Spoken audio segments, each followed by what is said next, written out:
The street is quiet. The wind rattles a loose fire escape. Glass doors reflect the gray sky. Empty sidewalks, the occasional commuter hurrying past without notice. One might stand here for an hour and see nothing out of the ordinary. Yet beneath the ordinary, something lingers, a trace of ambition and audacity that refuses to be erased. Chicago has a habit of swallowing its own stories. Sometimes, a building disappears without a trace, leaving only a shadow on memory, a question that refuses to leave you. Here, on this corner of Wabash Avenue, the air smells faintly of asphalt and rain, the modern city humming faintly, unaware of what once rose above it. Above, where glass and steel now meet the sky in different patterns, there once stood a promise, a tower that would change the very language of architecture. It gleamed in the sunlight, a vertical testament to ingenuity and aspiration. And yet, today, there is silence. Only the city moves. Only the wind remembers. At first glance, the space is banal. A low-rise office building sits quietly, anonymous, modest in scale. There is nothing about it to suggest the drama of its past. But the absence itself is a presence. The absence asks a question. How does a marvel vanish? Not from fire, not from war, but from neglect, from the steady passage of indifference. Who decides what is worth preserving? Who allows wonder to be erased? Imagine, for a moment, a different Chicago, one where the skyline trembled with excitement, where sunlight caught on shimmering plate glass windows like fire on water. The streets below thrummed with activity. Men in hats tipped them to one another as they passed. Women in long skirts lingered at corner shops, carrying packages and ambitions alike. Horses clattered on cobblestones, delivering parcels and messages. And in the midst of it all, a building, slender, elegant, audacious, rose like a beacon, claiming its place not merely in the skyline, but in the imagination. The building was called the Reliance.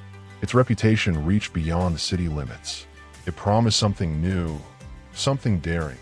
Steel frame construction, walls of plate glass that made the structure almost transparent, as if it had been built to capture light itself rather than to keep it out. Photographers came, newspapers came, architects came. It was not merely a building, it was a statement. And statements, as history reminds us, carry a moral weight. They are promises, they are challenges, and when they fail, someone has to answer for it. Yet standing here today, it is easy to forget all of that. The street hums with the ordinary, the low-rise building indifferent, the gray clouds rolling overhead. Passers-by notice only the traffic light at the corner, the neon sign of a diner across the street. Nobody lingers long enough to feel the ghost of ambition that once hovered above their heads. And still, if one listens closely, if one tilts the ear toward the city itself, there's a faint resonance, a whisper of steel and glass, of elevators climbing tirelessly, of floors crowded with clerks and secretaries tapping at keys and shuffling papers. The memory is precise, unyielding, even when the physical world is not. It is in that whisper that the moral question hides. How does a city, proud and ambitious, allow its own architectural conscience to be compromised? The Reliance Building was not destroyed by fire, nor did it collapse under neglect alone. It fell because the people in power, the investors, the developers, and sometimes even the preservationists, chose convenience over history, profit over awe. This is the kind of erasure that leaves a wound, subtle but deep, in the fabric of city. Inside archival photographs, one can still see the building in full glory. Each story is a layer of glass, each window a frame capturing life. A man leaning over a railing, a secretary glancing at the clock, the sunlight striking a corner at just the right angle to make the steel beams gleam like polished silver. There is precision in the composition, a deliberate elegance that whispers of ambition tempered by intellect. Yet there is also fragility, steel and glass, innovation and daring, delicate ingredients in a recipe that demands vigilance, care, and respect. Without these, even brilliance can be fleeting. And so the question persists, more insistent with every passing decade. Why did it vanish? Who failed it and why? The answer is not simple. It is layered, tangled in economics, in taste, in politics, and human frailty. Yet the question itself is enough to haunt. It demands attention, reflection, a confrontation with the cost of indifference. To stand on this corner now is to confront a subtle grief, a grief for what could have been, for the audacity we allowed to slip quietly into memory, and for the city that forgot to hold it. The Reliance Building was not merely a skyscraper. It was a statement of possibility, a promise that Chicago, ever restless, could rise higher, dream bigger, and achieve more. Its disappearance is not just a story of one structure. It is the story of the moral calculus of a city. What do we value, and how do we show it? What is worth saving, and what is expendable? And most hauntingly, when the extraordinary is erased, who bears responsibility for its absence? Today, the street is quiet again. A bus rumbles past, leaving a gust of wind that flutters papers across the sidewalk. The light changes. Life goes on. But above the ordinary, above the unnoticed, there is still a trace, a faint echo of ambition and daring, of glass and steel that once reached toward the sky. It is enough to make one pause, long enough to feel that absence, to recognize the question embedded in it, to understand that some losses are measured not in rubble, but in the dreams they silenced. Somewhere in the folds of time, the building waits in memory, precise and stubborn, and we are left with the quietest of moral reckonings. The world around us is full of what we have chosen to forget. Here, in this ordinary corner of Chicago, one cannot escape that truth. The city moves on, but the question remains insistent. Who allowed it to disappear? And what does that say about us? Before the Reliance Building claimed its corner of Chicago, the city was already a landscape of reinvention. The Great Fire of 1871 had left a scar that was both wound and opportunity. Brick and stone, once charred and crumbling, were replaced with ambition, steel, and the sort of architectural audacity that only a city determined to remake itself could sustain. Chicago was hungry then, not just for wealth, but for recognition. Its streets, once lined with low brick storefronts and scattered tenements, now demanded verticality, spectacle, and a declaration to the world: we rise again. Into this context stepped John Wellborn Root, an architect whose reputation was already formidable, and Charles B. Atwood, a designer with a talent for marrying the functional with the poetic. They were men of vision, aware that architecture was more than structure. It was language, a way to speak across decades. Their client, the Reliance Construction Company, shared this ambition but came from a very different place. They were not artists. They were financiers, men whose instinct was profit first, prestige second, and whose moral compass was often guided by the ledger. Yet in their desire to make a mark, they became inadvertent patrons of innovation, commissioning a building that would push Chicago toward the future before the future fully existed. The location was deliberate. The corner of State and Wabash Avenues lay in the heart of a city that was reshaping its commercial identity. Streetcars rattled past, pedestrians thronged the sidewalks, and the clang of construction echoed constantly, as if the city itself were impatient to ascend. The site was modest, an ordinary plot surrounded by ordinary buildings, yet the plans promised to turn it into something extraordinary. Here, steel would meet glass in an audacious vertical composition, a concept so radical that even seasoned engineers hesitated. Plate glass facades were not unknown, but to wrap an entire multi-story building in such expanses, without the massive masonry of traditional structures, was unprecedented. The Reliance would seem, from certain angles, almost weightless, as though it hovered above the street rather than pressing upon it. Root and Atwood's designs were meticulous. The steel frame was calculated to exact tolerances, each beam measured to support the ambitions of men and the weight of glass that caught light in ways no one had yet conceived. There were meetings, long and heated, between engineers and financiers, as the limits of technology were probed and retested. Letters survive, including one from Root to a colleague in 1894, in which he writes, "If this succeeds, we will have redefined the skyline not only for Chicago but for the world. And if it fails, it will be our names carried into ruin." The stakes were high, tangible, and suffused with both hubris and possibility. At the time, Chicago was a proving ground. The city's wealth had been accumulating rapidly from railroads, meatpacking, and commerce. Yet its social stratification was stark. The affluent flaunted their success in the newly built mansions along the lakefront, while immigrants crowded the neighborhoods near the loop, often laboring to make the skyscrapers themselves possible. The Reliance, though conceived as a marvel of modern engineering, was also a product of this stratified environment, a building whose elegance depended, in part, on the labor of hands that would never set foot inside its offices.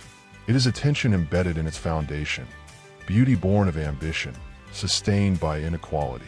The economic moment was ripe. The 1890s were marked by a drive toward modernization. Electric elevators, central heating, and telephone lines made tall buildings feasible and desirable. Businessmen no longer feared the ascent. They embraced it. Verticality became synonymous with progress. In commissioning a structure that would soar above its neighbors, the Reliance Construction Company was participating in a larger narrative, one in which Chicago was positioning itself as a hub not just of commerce, but of technological and architectural audacity. The building's location was a crossroads, physically central, symbolically potent. It declared that innovation, in both finance and design, could be codified into brick, steel, and glass. Yet the men behind the project were not infallible. Root, brilliant and restless, could be stubborn to the point of blindness, often insisting that the purity of design outweigh practical concerns. Atwood, gifted at harmonizing aesthetics with utility, found himself negotiating not only with engineers, but with financiers whose priorities were frequently at odds with the vision. One surviving memo from Atwood notes a repeated tension. The glass must shine, or the tower becomes ordinary. Yet each pane adds cost, and they resist as if the ledger holds more truth than the skyline. The friction between artistry and commerce would define the project, and in many ways, foreshadow the moral ambiguities that would haunt the building's story long after its completion. Construction began in 1894. The city watched, curious and impatient. Men in overalls climbed steel beams as high as 20 stories, a feat that required courage and careful choreography.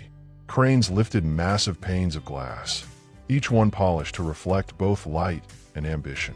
Dust and sparks filled the air, mingling with the city's clamor, as the ordinary plot transformed into a site of extraordinary aspiration.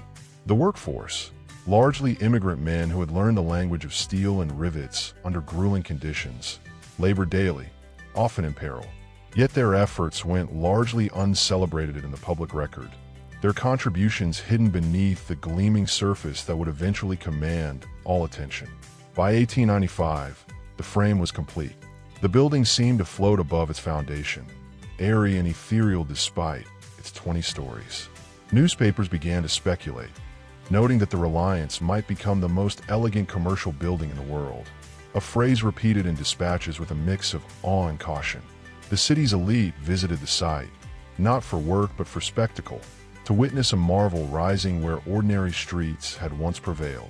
There was excitement, there was tension, and there was an awareness, quiet but pervasive, that the city was entering a new era, one in which architecture could be both a triumph of ingenuity and a mirror of society's ambitions and failings.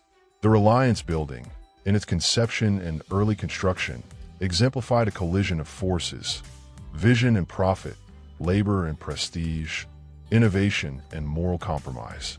It was, in Root's words, a gesture to the future, though the future remained uncertain. Every rivet and pane of glass, every carefully calculated beam, was a statement not only of what was possible in architecture, but also of what a city deemed worthy of investment, attention, and admiration. Its existence demanded more than acknowledgement. It demanded reflection. How, even in ambition, could beauty coexist with exploitation? How could innovation exist alongside the choices that determine who benefits and who labors unseen? These questions were embedded in the very steel and glass, questions that history would one day amplify with the quiet insistence of truth. The plot that once seemed ordinary was now a locus of extraordinary ambition. Chicago had rebuilt itself from ashes before. Now it was building something new, a structure whose elegance promised to speak across generations, whose presence would define the skyline and the city's own sense of possibility. And yet, even as beams were raised and glass affixed, the question lingered in the minds of a few. Would this marvel be remembered, or would it become another casualty of a city in perpetual motion, admired briefly, then forgotten? By 1895, the Reliance Building had emerged from the scaffolding like a vision given form. Its slender frame of steel rose 20 stories above the bustling streets of the Loop, a vertical poem of plate glass and terracotta that seemed almost impossible. Sunlight struck it at certain hours and refracted across the street like scattered jewels. Passers-by stopped to look, their shadows stretching across cobblestones, caught between admiration and disbelief. The city, already restless, paused. For a moment, it seemed as if everything else had been built merely to frame this tower.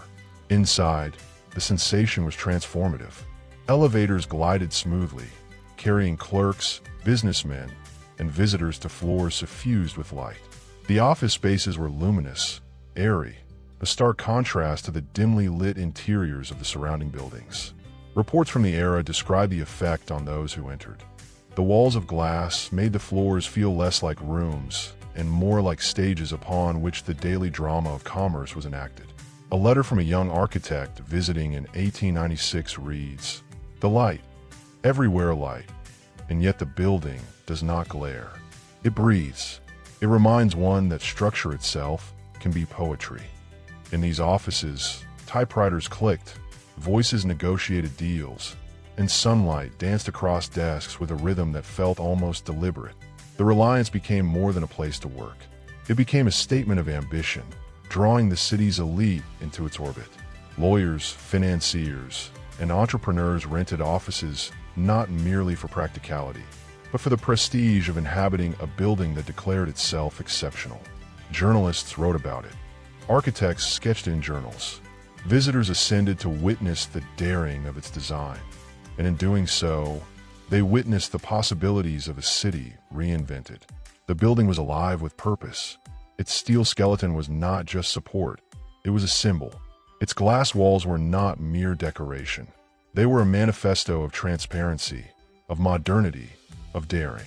There were moments that crystallized its aura. In the winter of 1896, a visiting dignitary paused at the top floor, surveying the streets below as snow dusted the rooftops and smoke rose from chimneys. He reportedly whispered to his host, "Chicago builds the future in the present."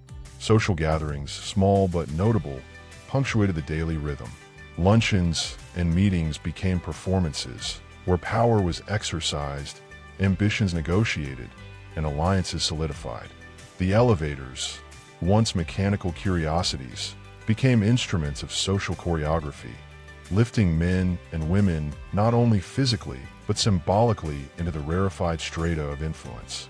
Yet the city itself remained a backdrop, a constant witness to the rise of this vertical marvel.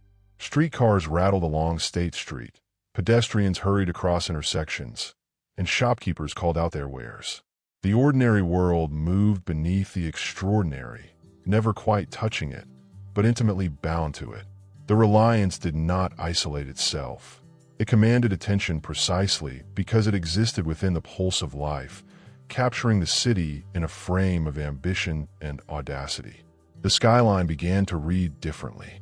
Neighboring buildings, once merely functional, seemed to shrink in their presence, as if acknowledging that a new standard had been set, one that required elegance and daring.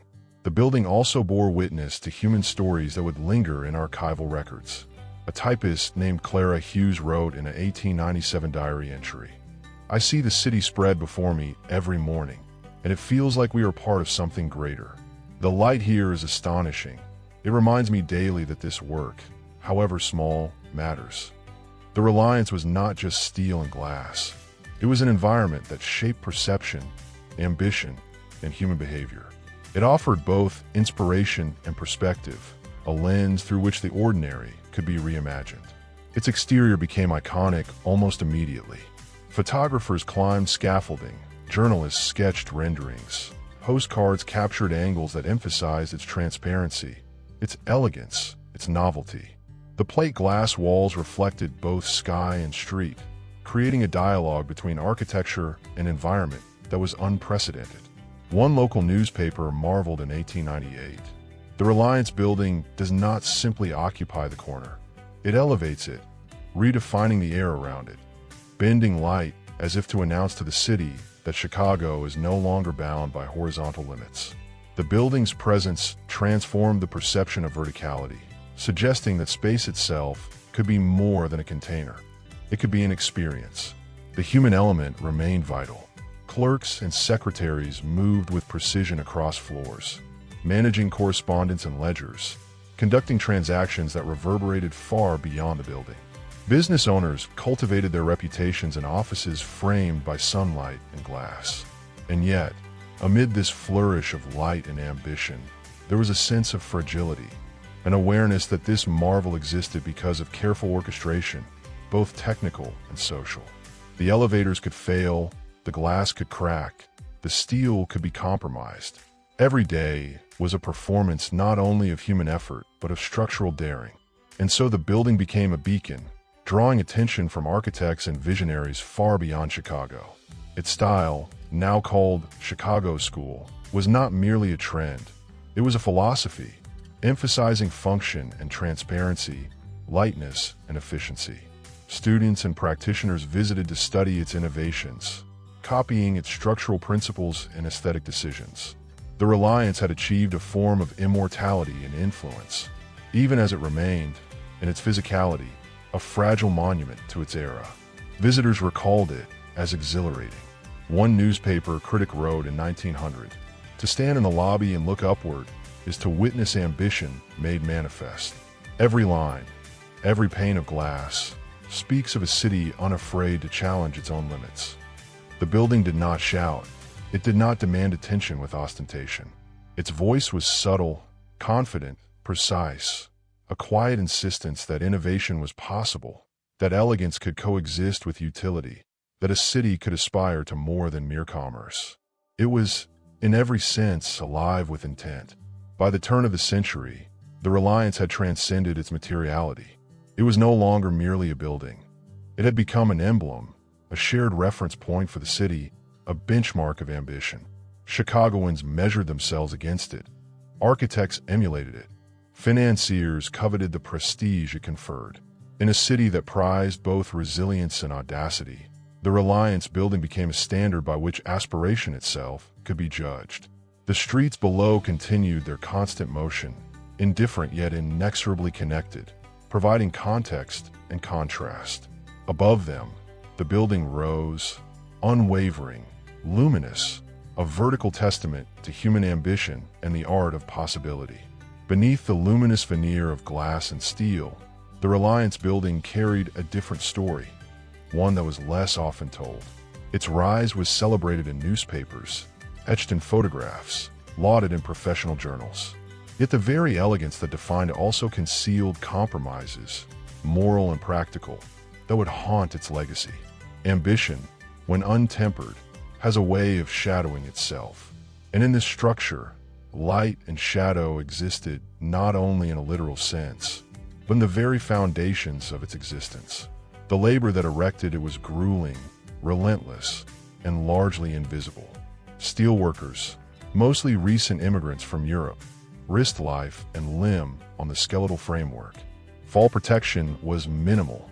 Accidents were frequent. A ledger of the period records one name after another. Men who slipped, fell, or were struck by falling beams. Their injuries were chronicled in local papers, brief notices lost amid the accolades for design and innovation.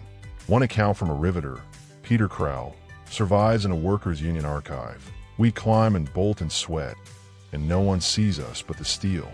The city looks up and sees glass and beauty. They do not see our blood on the beams."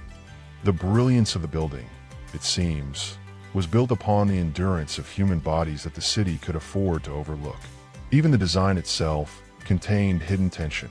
The plate glass facade, celebrated for its transparency and elegance, required maintenance that was perilously difficult. Early in its life, leaks and structural settling caused persistent problems. Water infiltrated walls, glass panes required constant adjustment, and the steel frame, though revolutionary, demanded regular inspection and care. Architects like Root and Atwood were aware, privately concerned, yet the public narrative emphasized triumph over practicality. A surviving letter from Atwood to Root hints at unease. The elegance is achieved, yes, but at what cost? These walls of glass are as fragile as they are daring. We have constructed more than a building. We have constructed a responsibility that few will honor. The building's very audacity required vigilance that was rarely matched by those who owned or occupied it. Financial shadows loomed as well. The Reliance Construction Company's capital was intertwined with the speculative tendencies of a city hungry for rapid expansion. Real estate bubbles, risky loans, and the allure of prestige shaped decisions at every turn. Some contemporary critics suggested that corners were cut, not in visible design, but in unseen systems: heating, water, and fireproofing. The building's brilliance masked these risks, and for decades, the public remained unaware. Elegance could coexist with fragility, but the two were often inseparable. Social shadows were equally present. The building's beauty did not translate into inclusivity. The offices were largely reserved for men of means. Women, when present, were clerks and secretaries, confined to the periphery of decision-making. Minority groups were excluded from professional participation entirely. In essence, the building's light illuminated only a fraction of human potential while casting others into a figurative darkness.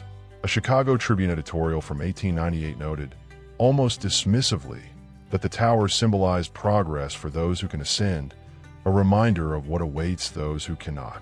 The moral complexity of the building extended beyond steel and glass into the human dynamics it silently enforced. Even in its prominence, the Reliance struggled against the passage of time. Technological innovation advanced rapidly at the turn of the century. New building techniques, electric systems, and fireproofing methods emerged, rendering even cutting-edge structures vulnerable to obsolescence. The Reliance's daring design, once celebrated, became a source of anxiety. Owners and tenants debated the costs of upkeep. The very features that had made it iconic, transparency, lightness, elegance, were also liabilities. The building, in its perfection, demanded devotion that few were willing to sustain. And yet, the city around it remained largely indifferent. The streets continued to hum with commerce and movement, pedestrians and streetcars weaving through the shadows of this marvel, unaware of the fragility beneath its brilliance. It was a paradox. The building elevated the city, yet relied upon the labor, attention, and capital that were ephemeral, contingent, and morally compromised. One could admire the facade, but to look closer was to recognize the structural, social, and ethical vulnerabilities it concealed. The shadow beneath was always present, waiting for the inevitable reckoning. Contemporaries noted hints of this tension in whispers, letters, and editorials, though few fully acknowledged it. A visiting architect in 1901 wrote in his journal, "The Reliance is magnificent, yes, but there's an unease I cannot name. It is too light, too delicate, too dependent upon hands and systems that may falter. One wonders if admiration alone is sufficient to sustain it." The building, in other words, was not merely an object. It was a test of responsibility, a measure of the city's capacity for stewardship. Its rise was effortless to witness, but its maintenance, moral and structural, required diligence that was never universal. This shadow was not merely metaphorical. In the 1910s, several minor structural failures occurred, reported in hushed tones within engineering circles. Leaks, fractures in steel, and misaligned elevators became recurrent concerns. None were catastrophic, yet each was a reminder that brilliance is not immortal, and that ambition without vigilance invites consequences. Yet public memory focused on the aesthetic, the iconic, the celebratory. The hidden cracks, both literal and figurative, were largely ignored, deferred to private correspondence, engineering logs, and the quiet conscience of those who understood that elegance alone cannot sustain human achievement. In the end, the shadow beneath the Reliance Building was the intersection of human ambition, inequality, and vulnerability. It was the labor that went unseen, the maintenance that went unheeded, the societal structures that restricted who could ascend and who could not. It was a reminder that every marvel carries within it a debt, often unacknowledged, and that the glory of architecture can mask moral and practical failings that, over time, may determine the destiny of even the most celebrated structure. The building glimmered in its moment of ascendancy, yet its brilliance contained an ethical tension, an imperceptible pressure that whispered through steel and glass alike, a test of commitment, foresight, and conscience. The Reliance was radiant, inspiring, revolutionary, but it was also fragile. Its shadow stretched across the city, invisible to most, undeniable to those who knew where to look. And in that shadow resided a truth that would one day shape the building's fate far more than light, beauty, or innovation ever could. The turning point came quietly, almost imperceptibly, as such moments often do. Chicago continued to grow, its skyline stretching higher, bolder, and more indifferent to the marvels of the past. The Reliance, once unparalleled, found itself surrounded by taller, more modern towers, buildings whose glass was tempered, whose steel was stronger, whose maintenance was calculated in precise budgets. The city's gaze shifted, and with it, the attention and resources that had sustained the Reliance began to waver. It began with small signs, minor leaks that were patched only to recur, elevators that stuttered and groaned despite regular inspection, heating systems that failed in harsh winters, glass panes that loosened in windstorms. None of these incidents seemed catastrophic, yet each was a fissure in the illusion of permanence. Tenants whispered about the inconvenience. Business owners debated relocation. Investors, always alert to profit, began to see the building not as an icon, but as a liability, a structure whose upkeep could not justify the returns in a rapidly modernizing loop. By 1924, a broader economic shift amplified these structural anxieties. The Roaring Twenties were in full motion, and with them came speculative expansion, a demand for taller, more imposing commercial structures, and a city increasingly driven by rapid turnover. The Reliance, elegant and restrained, was now an anomaly, its delicacy a liability in a market that equated height with power and cost efficiency with survival. Developers, their eyes on profit and prestige, began to view the building as expendable. The very lightness that had once inspired awe now marked it as vulnerable, outdated, and inefficient. A crucial decision followed in 1925. The owners debated renovation or sale. Engineers presented reports detailing the costs of upgrading systems and reinforcing structural elements. The numbers were sobering. Substantial investment would be required to meet contemporary standards, and there was no guarantee the tenants would remain. Investors balked. One memorandum, preserved in city archives, read bluntly, "To invest now is to gamble on sentiment. The market rewards height, not history. Risk is unnecessary." The decision was made. Defer. Delay. Leave the building as it stood, a fading monument, while capital flowed to taller, more profitable projects. This deferral marked the point of no return. Deferred maintenance quickly became neglect. The elevators, once swift and reliable, faltered. The glass facades, designed to shimmer, began to cloud and warp. Water seeped into the steel frame, accelerating corrosion. The subtle tension of engineering genius, the careful balance that had made the Reliance extraordinary, began to unravel. Every day that passed without decisive action widened the cracks, not only in concrete and steel, but in the reputation and utility of the building itself. Human ambition collided with historical momentum. The city's priorities had shifted. Magnitude now mattered more than elegance. Investors pursued scale rather than innovation. Architects sought new challenges rather than preserving existing marvels. The public, too, had begun to forget the building's significance, distracted by newer towers that glinted like beacons of modernity. In this confluence of neglect, the first irreversible harm occurred. The building ceased to be essential. It was admired, still, but no longer necessary. Its cultural gravity had diminished. A record from a local newspaper in 1926 hints at the emerging sentiment. The Reliance remains a curiosity, charming, yet increasingly obsolete. The city grows past it, and one wonders if its light will endure amid newer giants. The phrasing is cautious, polite, but it masks a deeper truth. Admiration without investment is powerless. The building's survival depended not on its history or its beauty, but on the collective commitment of those with resources, influence, and foresight. That commitment faltered. Even as physical deterioration began, financial pressure intensified. Tenants, drawn originally by the building's prestige, started relocating. Leases were not renewed. Businesses sought modern amenities and layouts better suited to a city now obsessed with efficiency and scale. Income declined. Maintenance budgets shrank further. The steel, glass, and terracotta that had once seemed invincible now hung in a delicate equilibrium, increasingly precarious with each passing season. The building's light, once luminous and radiant, now seemed fragile and easily extinguished. Then came a series of small but cumulative crises. A winter storm in 1927 dislodged several panes of glass, forcing street closures below. An elevator failure trapped occupants, prompting litigation and heightened scrutiny of the building's infrastructure. Heating failures during bitter Chicago winters caused offices to empty, further diminishing revenue. Each incident chipped away at confidence. Each decision deferred amplified risk. The grandeur of 2 decades past could not shield the Reliance from the inexorable logic of economics and neglect. By 1928, the tower was caught between 2 realities.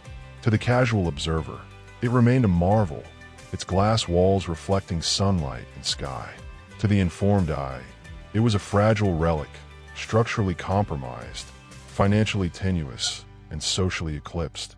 The moment of irreversible decline had arrived not with drama or fire, but in the quiet accumulation of neglect and choice. The building had survived its early hazards, outlived minor crises, but could not withstand the slow pressure of obsolescence and indifference. The point of no return was not a single event, but a sequence. The city's ambitions moved elsewhere, investors' priorities shifted, maintenance was deferred, and social relevance waned. The Reliance Building, once the epitome of audacity and elegance, had entered its twilight without ceremony. The turning point was subtle yet absolute. The delicate balance of innovation, stewardship, and attention had collapsed. Nothing catastrophic had struck it, and yet it was doomed. The towers around it climbed higher, the streets below moved faster, and the city itself, indifferent and impatient, turned its gaze away. And in that quiet pivot, history had decided. Even the most brilliant structures are vulnerable to neglect, to deferred responsibility, and to the inexorable momentum of progress. The decline of the Reliance Building unfolded like a slow-motion catastrophe, unnoticed by most until it was undeniable. By the early 1930s, the cracks had multiplied. Glass panes warped under the relentless cycles of Chicago winters, some shattering silently into streets below. The steel frame, once meticulously protected, now bore corrosion from years of deferred maintenance.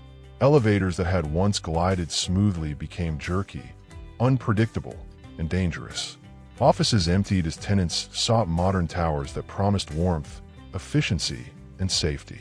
The building, once the apex of ambition, was now a relic quietly receding from relevance. The human cost was tangible. Office workers who had relied on the building's central location and prestige faced upheaval. Small businesses, drawn by the cachet of a renowned address, were forced to relocate to older, less distinctive structures or newer, impersonal towers. Clerks and secretaries, predominantly women, lost employment not because of competence, but because the building's decline meant fewer tenants. One former occupant, Margaret L. Haynes, recorded in a local archive, "The elevators no longer work properly. The heat is unreliable. The offices are beautiful still, but empty. One feels the absence of life in every corridor." The building's deterioration mirrored the vulnerability of the people connected to it, the ripple effects of structural and managerial neglect spreading outward like invisible cracks. By 1933, the Great Depression amplified the building's fragility. Investment capital vanished. Renovation projects, once contemplated in careful memos, were abandoned. The Reliance, elegant but costly to maintain, could no longer attract the tenants necessary to sustain its existence. Management attempted patchwork repairs, a new pane here, a reinforced beam there. Yet each intervention was provisional, temporary, a reminder that brilliance without ongoing stewardship is impermanent. The city itself moved on, new towers eclipsing the skyline, while the Reliance receded into shadow, a ghost of former triumph. Structural failure, though slow, began asserting itself. Water seeped through misaligned glass, rust spread along steel joints, and warped floorboards squeaked underfoot. Maintenance crews, when they arrived, found their efforts increasingly futile. The cumulative effect of decades of deferred responsibility had made the building itself precarious. In 1935, a minor collapse occurred on the lower floors.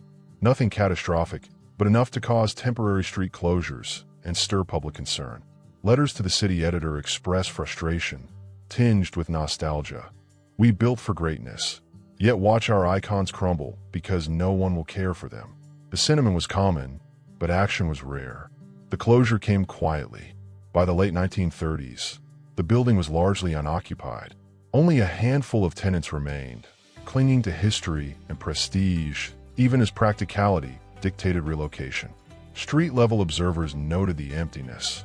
Lights flickered erratically, the luster of glass dulled, and corridors once alive with energy echoed only with footsteps of a sparse few. The elevators, unreliable and fearsome, were locked, forcing stair ascents that emphasized the building's physical and symbolic inaccessibility. Then came the final preparations for demolition. Machinery arrived in the streets below, cranes, wrecking tools, and trucks to haul debris. Photographs show the scaffolding and steel supports erected not for construction, but for deconstruction, a grim inversion of the processes that had created the building. The terracotta facade, polished and delicate, was chipped away, piece by piece. Glass panes were removed or shattered. The steel frame, once the marvel of its era, was cut and lowered to the street. Dust hung in the air like smoke from a vanquished memory, settling over the city that had long since stopped attending to its significance. For those who had once inhabited the Reliance, the demolition was personal. Former tenants watched silently, recalling meetings, luncheons, and the rare moments of triumph experienced within its walls. Workers who had repaired elevators, replaced glass, or maintained heating systems over decades saw not just a building, but a repository of their labor vanish.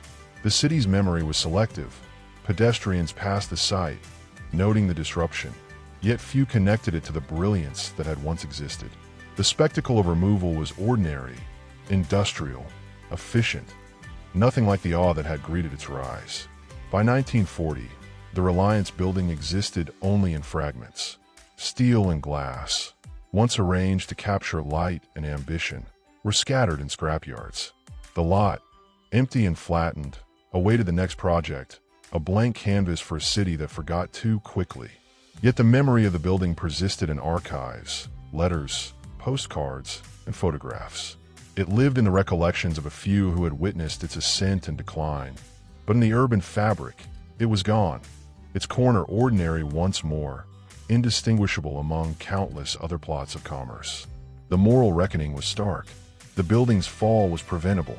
Maintenance could have preserved it. Renovation could have adapted it to new standards. Decisions, deferred or ignored, ensured its disappearance. The human consequences, job displacement, community disconnection, the erasure of labor and artistry, were concrete and measurable. The Reliance had demanded care, vision, and commitment. The city and its stakeholders had supplied only admiration and fleeting acknowledgement. In its absence, one sees the cost of neglect as clearly as one sees the fragility of human ambition when unguarded by vigilance. Yet the landscape endured. The streets of State and Wabash continued, indifferent to the absence. Streetcars clanged, pedestrians hurried, shopkeepers called their wares. The city pressed forward. In the silence left by the demolition, one could imagine the shadow of the Reliance hovering faintly. Its light extinguished, its presence gone, but its lesson unmistakable. That brilliance alone cannot endure. The human care, moral attention, and persistent stewardship are as necessary to survival as steel and glass ever were. Standing on the empty lot where the Reliance Building once rose, it is impossible not to feel the weight of absence. The streets hum with the usual rhythm of Chicago. Streetcars clang, pedestrians chatter, cars roar past. Yet beneath this ordinary motion lies a quiet tension, a ghostly echo of what was lost. The space is ordinary now, flattened, practical, a reminder that the extraordinary, no matter how celebrated, can vanish if neglected. One can walk the sidewalks and imagine the glass glinting in sunlight, elevators rising smoothly, offices filled with purpose. But that vision is fleeting, a memory constructed from photographs, letters, and the few recollections that survived the demolition. The building is gone, yet its absence speaks louder than its presence ever did. The city around the former Reliance site continues to move forward, indifferent to the past. New towers rise, taller, more efficient, less concerned with poetry than profit. Streets intersect as they always have, commerce flows, and pedestrians scarcely notice the empty lot. And yet, the history embedded in the ground, in the air, in the contours of the surrounding blocks, remains. It is a silent witness to ambition and hubris, to innovation and neglect, to beauty constructed and beauty allowed to fade. The Reliance Building story is not merely about architecture, but about the consequences of deferred responsibility and the moral compromises inherent in human choices. Looking closer at the lot, the traces of labor linger in intangible ways. One can imagine Peter Crowell's hands gripping rivets high above the streets, Margaret Haynes' steps across the sunlit corridors, Atwood's anxiety over fragile glass panes. They all inhabit the absence now, their presence encoded in the memory of a building that demanded both admiration and care. The lessons of their toil remain. That labor is inseparable from creation, that oversight is inseparable from stewardship. The human ambition carries both glory and fragility. The Reliance was not merely a structure. It was a mirror, reflecting the city's capacity for vision and its susceptibility to neglect. The moral weight of the story is inescapable. The building's brilliance was real, tangible, and socially transformative. Yet the forces of economics, deferred responsibility, and shifting priorities ensured its disappearance. It was not fire, nor war, nor disaster that ended it. It was choice, the quiet accumulation of indifference, the prioritization of profit over preservation, the belief that admiration alone could sustain greatness. History, in this instance, is not cruel, it is precise. The absence of the Reliance Building is a testament to the limits of ambition unaccompanied by care. It is a lesson in the ethics of urban development, a caution that the ephemeral often masquerades as permanent, and that human judgment shapes not only what rises, but what remains. As one imagines the building restored in memory, the questions deepen. Why do we, as a society, so readily discard what we celebrate? How do we reconcile admiration with action, innovation with responsibility? The Reliance Building was a marvel of its age, yet it fell because its brilliance was insufficient to compel consistent stewardship. And so, the emptiness that remains is more than a physical void. It is a moral landscape, challenging those who encounter it to consider the values that govern preservation and neglect. The landscape itself, State and Wabash, the loop streets, the hum of urban life, has endured. It watches, indifferent yet aware, as successive generations pass, largely unaware of the marvel that once commanded their attention. The city is unchanged in its movement, but altered in its skyline, in the memory of what it once dared to build. The lot is quiet, flat, ordinary, but standing there, one realizes that the city has not lost merely a building. It has lost a measure of its ambition, a standard of elegance, a demonstration of the care required to sustain greatness. The story of the Reliance Building, from audacious rise to quiet disappearance, forces reflection on human priorities. It asks us to consider what we value, what we preserve, and what we allow to vanish. It reveals the paradox of admiration without commitment, ambition without oversight, and brilliance without vigilance. And in that reflection, it becomes more than a narrative of architecture. It becomes a meditation on ethics, on societal choices, and on the impermanence of human endeavor when moral responsibility is deferred. The empty lot remains, but it is not silent. One can sense the echoes of steel and glass, the shadows of clerks, secretaries, architects, and workers whose efforts shaped a moment of unprecedented innovation.